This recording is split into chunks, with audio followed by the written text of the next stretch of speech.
Assalamualaikum warahmatullahi wabarakatuh.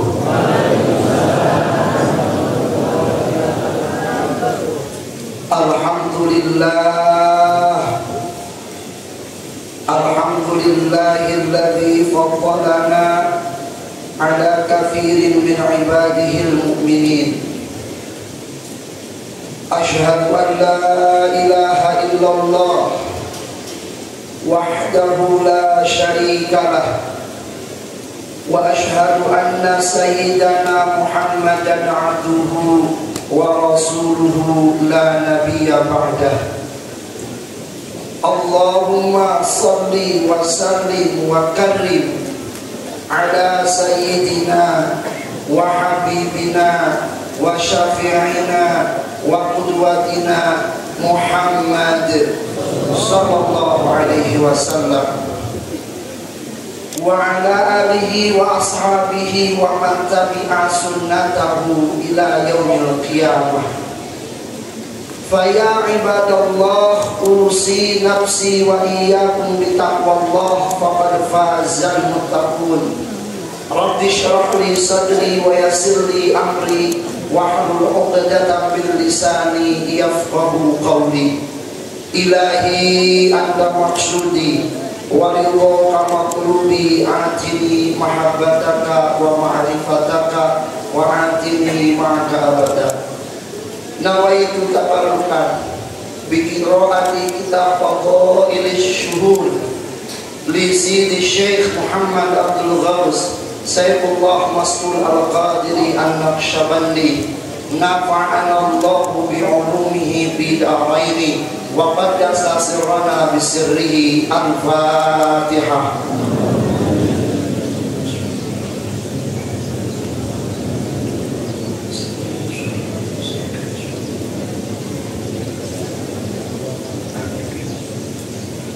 Hadratul Fadilah, Hadratul Muhtaram, para sahabat radhiyallahu ta'ala anhum, Hadratul Muhtaramin, para ahli bait, para wakil tamkin, para kiai, zakirin, zakirat, hadirin, hadirat. Mari kita sama-sama menelaah karya agung dari mursyid kita, yaitu kitab Fadhailus Syuhur. Pada kesempatan kali ini perkenankan saya membacakan satu huruf dari makna Sya'ban yang dituliskan oleh guru aku. Di antaranya adalah huruf Ain. Beliau menjelaskan bahwa huruf Ain itu maknanya adalah al-ahdu. Al-ahdu kalau diterjemahkan artinya perjanjian. Maksud perjanjian ini bagaimana? Kalau kita runut ke dalam ayat Al-Quran, Allah Ta'ala itu mengatakan, wa idh qala rabbuka wa idh akhadha rabbuka min bani Adam. Ketika Allah Subhanahu wa Ta'ala itu mengambil satu perjanjian dengan seluruh manusia, dengan seluruh anak Adam, mereka diambil perjanjian, kata Allah, alastu bi rabbikum, bukankah aku ini adalah Tuhan kalian? Kalau diterjemahkan bebas, ridhokah kalian aku menjadi Tuhan kalian? Engkau tunduk kepada aturan kami, engkau tunduk kepada syariat kami. Maka seluruh Bani Adam, ingat tidak ingat, suka tidak suka, semuanya kita mengatakan bala, tentu kami siap. Engkau dijadikan, engkau adalah Tuhan kami. Kami siap dihukumi dengan hukum yang engkau tentukan. Kami siap tunduk patuh kepada aturan-aturan engkau. Kata para ulama, ibu bapak sekalian, inilah perjanjian pertama kita dengan Allah Subhanahu wa Ta'ala, bahwa kita akan taat kepada Allah Subhanahu wa Ta'ala. Hanya kemudian di dalam riwayat Imam Bukhari, di dalam riwayat Imam Muslim, kemudian Nabi Shallallahu Alaihi Wasallam mengatakan satu hadis qudsi. Allah mengatakan, ya inni khalaqtul ibadah hunafa'a kullahum. Kata Allah Ta'ala di dalam hadis qudsi, aku menciptakan seluruh hamba itu hunafa, bersih. Tidak ada kecenderungan di dalam dirinya untuk melakukan kemaksiatan. Tidak ada kecenderungan di dalam dirinya untuk melakukan kedurhakaan kepada Allah Subhanahu wa Ta'ala. Semuanya. Kalau dalam hadis yang lain dibilang kullu mauludin yuladu 'ala fitrah. Kemudian Allah menciptakan syaitan, fa innahum atakumus syayatin. Maka kemudian Allah ciptakan setan. Lalu setan datang ke umat manusia ini. Maka kemudian setan ini membelokkan perjanjian kita dengan Allah Ta'ala. Persaksian kita dengan Allah Ta'ala dibelokkan oleh setan ini. Maka ketika kita lahir ke alam dunia ini dalam kondisi suci, tetapi kemudian lupa kita akan perjanjian awal kita dengan Allah Subhanahu wa Ta'ala. Maka kemudian untuk mengingatkan bahwa kita itu punya perjanjian dengan Allah Ta'ala, Allah mengutus para utusannya. Allah mengutus para rasul ke tengah-tengah umat manusia. Allah mengutus para nabi ke tengah-tengah manusia. Tujuannya apa? Mengingatkan kembali bahwa kita mempunyai Allah, kita mempunyai Rabb yang harus kita taati. Para nabi sudah tidak ada, para rasul sudah selesai tugasnya. Maka layak dan mesti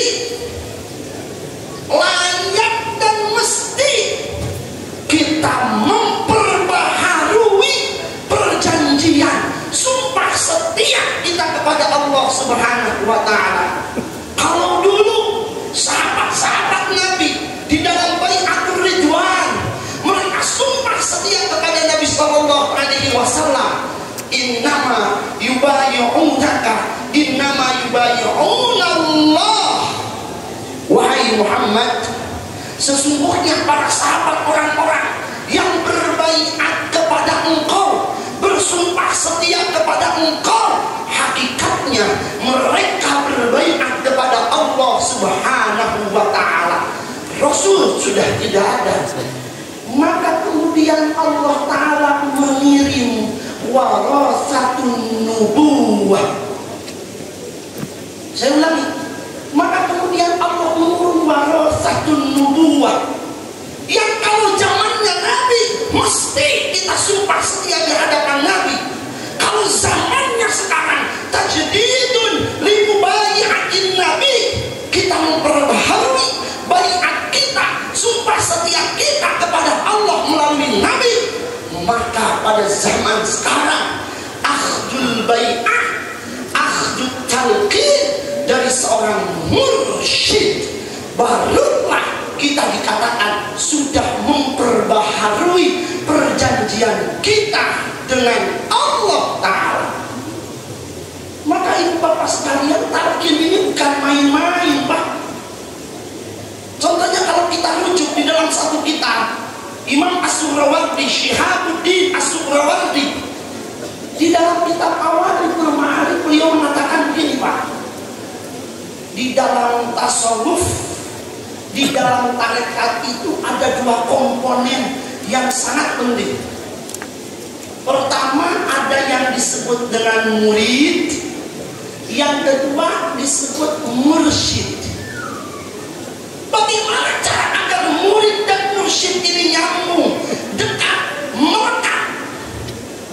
Saya ulangi, bagaimana caranya agar murid dengan mursyid ini dekat dan melekat? Kata Syekh Imam Suhrawardi, beliau mengatakan lapsul khirqah. Khirqah di sini kata para ulama ini baiat khirqah itu makna asalnya itu ya seperti selendang begitu. Karena biasanya kalau sudah dibaiat zaman dulu itu salaman atau kemudian diselendangkan selendang kepada orang yang sudah ditalqin. Ketika kita salaman dengan para sahabat, itu setelah kita ditalqin dan salaman dengan para sahabat, itu artinya kita labsul khirqah. Kita sudah ditalqin, artinya kita sudah ambil khirqah. Ketika sudah ditalqin, irtibatun baina syaikhi wal murid, maka akan terjadi hubungan antara guru dan murid, akan terjadi hubungan yang dekat, melekat, tak terpisahkan dengan seorang guru mursyid itu. Irtibatun baina syaikhi wal murid.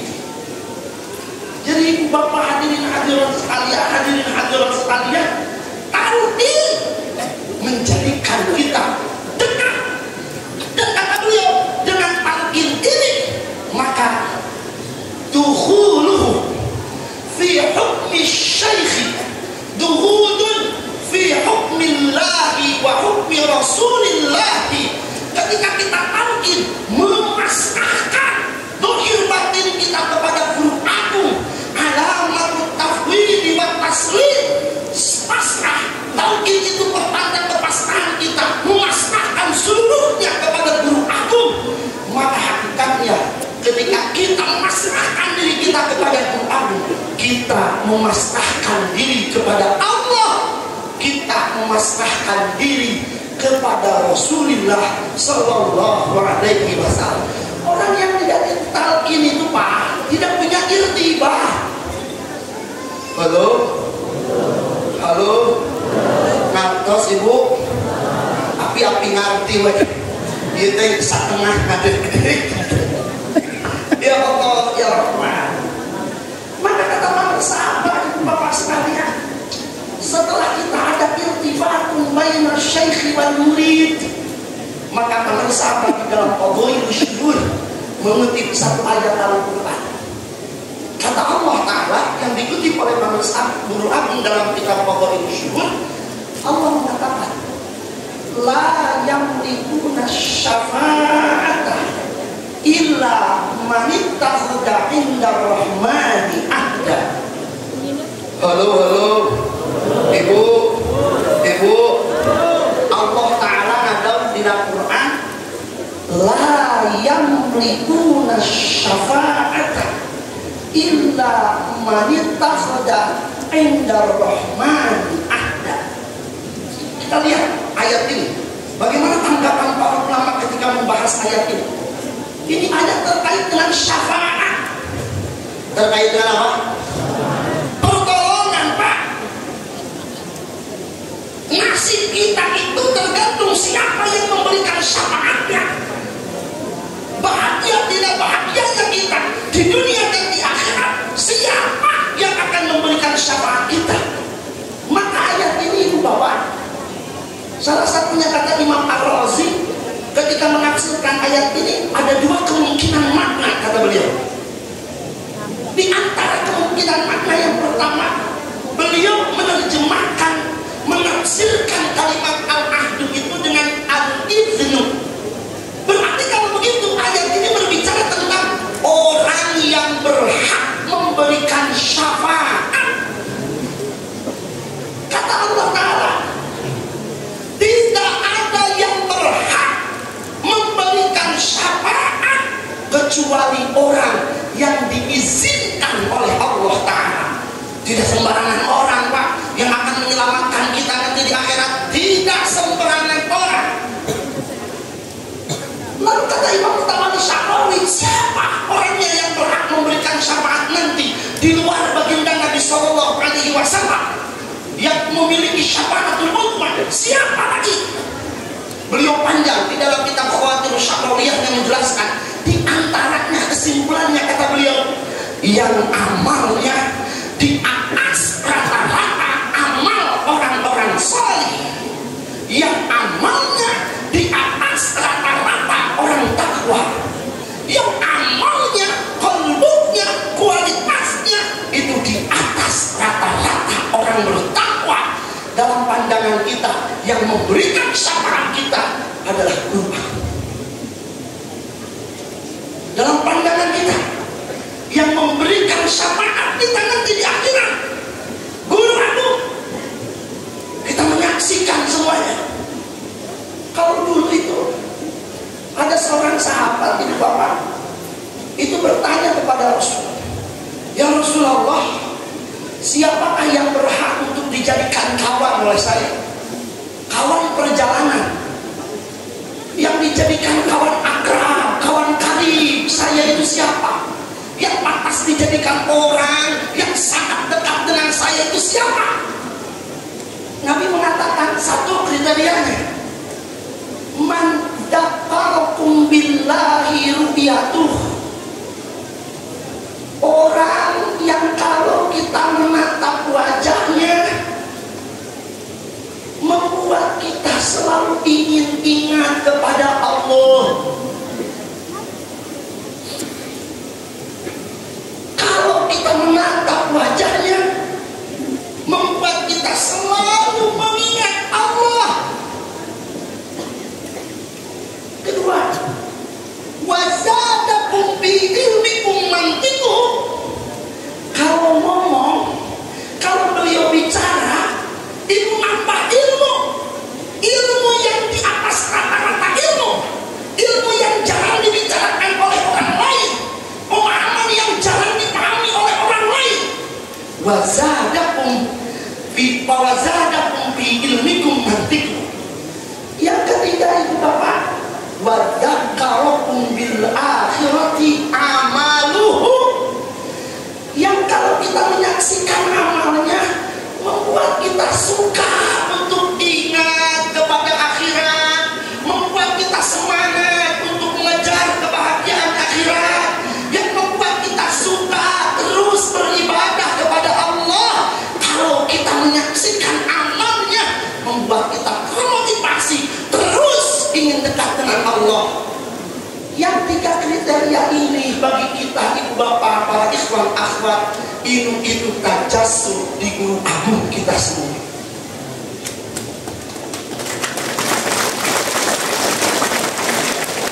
Melihat wajahnya membuat kita semakin ingat kepada Allah Ta'ala. Jadi kalau dengan para sahabat, kalau saya itu ya, itu selalu kalau kesempatan curi-curi pandang di belakang itu melihat saja. Robito itu kan ingat menggambarkan guru agung di dalam ruhaniah kita. Itu kalau robitonya jauh, ketika secara fisik kita jauh dengan bangsa guru agung. Kalau sudah dekat kita tatap saja wajah bangsa sahabat. Kenapa? Naqru wajhil alim ibadah. Menatap wajah mursyid itu adalah ibadah. Kenapa dianggap ibadah? Karena mendorong kita untuk senantiasa ingat kepada Allah Ta'ala. Datang ke imah, ningali bener salaki, ningali bener pamajikan, ingatlah karena bang emok. Itu sudah beda lagi, itu sudah beda lagi. Jadi yang pertama ibu bapak sekalian, maksud dari ayat ini, yang berhak memberikan syafaat itu adalah orang yang diizinkan oleh Allah. Siapakah mereka? Kata Imam Mutawalli Sya'rawi, mereka yang takwanya di atas rata-rata, amalnya di atas rata-rata, bukan hanya wajibnya saja, tapi di atas rata-rata dalam keyakinan kita. Yang memberikan syafaat nanti selain baginda Nabi, bagi murid-murid TKI itu adalah guru aku. Cari nanti di akhirat bendera merah putih, sampai di sana kumpul dengan guru aku. Yang kedua itu Bapak, tafsir dari ayat la yamlikuna syafa'ata illa man adin illa man akhada indar rahmani ahda. Ini yang diunggulkan oleh para ulama tafsir. Artinya apa? Ini bagi al-mujrimun. Yang kalau tadi yang memberi syafaat, kalau ini nanti yang akan diberikan syafaat oleh Allah Ta'ala, manittakhadha indallahi ahda, adalah orang Bapak nanti yang akan diberikan syafaat pertolongan oleh Allah Ta'ala. Itu adalah orang yang sudah mengambil sumpah perjanjian setia kepada Allah. Di dalam kitab tafsir ulama mengatakan apa itu ahda? Ahda itu adalah qauluka la ilaha illallah. Ini maha, Bapak. Ini maha. Bahkan ketika Allah menggambarkan hari kiamat di dalam ayat yang lain, Allah mengatakan yauma idzin la tanfa'u syafa'atun illa man adina lahu rahman wa radiya lahu qawla. Pada hari itu tidak ada orang yang diberikan syafaat oleh Allah Ta'ala kecuali kalau orang itu punya dua persyaratan. Kalau mau mendapatkan syafaat ada dua persyaratan. Di antara persyaratan yang paling inti adalah radiyalahu ahda, radiyalahu qawla, yang Allah ridhoi ucapannya. Itu dalam kitab apa itu tafsir. Siapa? Ucapan apa yang paling Allah ridhoi? Ucapan la ilaha illallah. Perlu bukti apa lagi untuk talqin zikir? Perlu hujah apa lagi untuk menghilangkan ragu kita untuk mentalqin zikir, untuk ambil talqin zikir? Ada jaminan orang-orang yang sudah ditalqin, mereka jaminannya syafaat.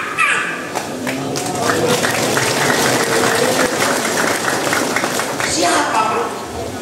Ini kata para ulama Ahlus Sunnah wal Jamaah, ini dalil kuat bahwa syafaat itu ada. Ini dalil kuat bahwa syafaat itu ada. Ya Allah, ya Allah.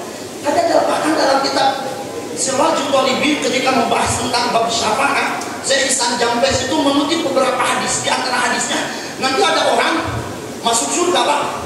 Kemudian dia izin kepada Allah, ya Allah izin, saya pengen nengok ke neraka. Ketika masuk lewat neraka, kemudian ada orang berteriak, ya fulan, ya fulan, hei Kang, hei Kang. Ini ahli surga waktu ini suara dari mana? Kang, iya Abdi. Ditinggalin teh, dengan ahli neraka terjadi robokan. Kang, apa ahli puni akan kenal ke Abdi? Kata ahli surga, orang mana ini? Dilihat ini irah orang kenal jelma dia. Apa ahli puni? Apakah kenal kepada saya? Jawaban orang ini saha anda teh. Ulang aku sok kenal jengui. Saha mana?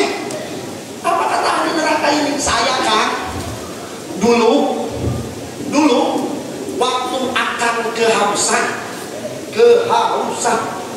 waktu akan kehausan, jadi waktu akan kehausan, tiba-tiba akan keketok pintu saya minta air, tapi lama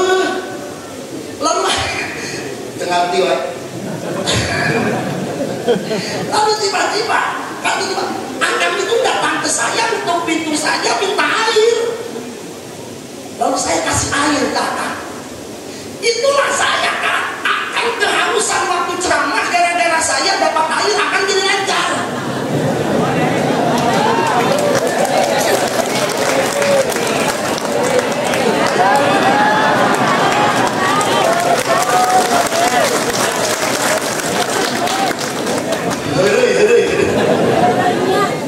Apa kata orang ini? Kata ahli surga, oh iya, dulu kita pernah ketemu, saya pernah kehausan. Kang, jika tuturungan abdi kapan akan fungsi kenal ke abdi? Tulungan abdi, ibu abdi di neraka. Lalu orang ini kemudian lari menghadap Allah Ta'ala, bersujud kepada Allah, meminta agar orang ini diberikan syafaat, hak syafaat dari orang ini, agar orang ahli neraka tadi diselamatkan oleh Allah Subhanahu wa Ta'ala. Apa yang terjadi? Ahli neraka tadi berkat syafaat orang ini kemudian diselamatkan oleh Allah Subhanahu wa Ta'ala. Gara-gara merecai doang, komodai lamun tepikan kadi talqin. Wassalamualaikum warahmatullahi wabarakatuh.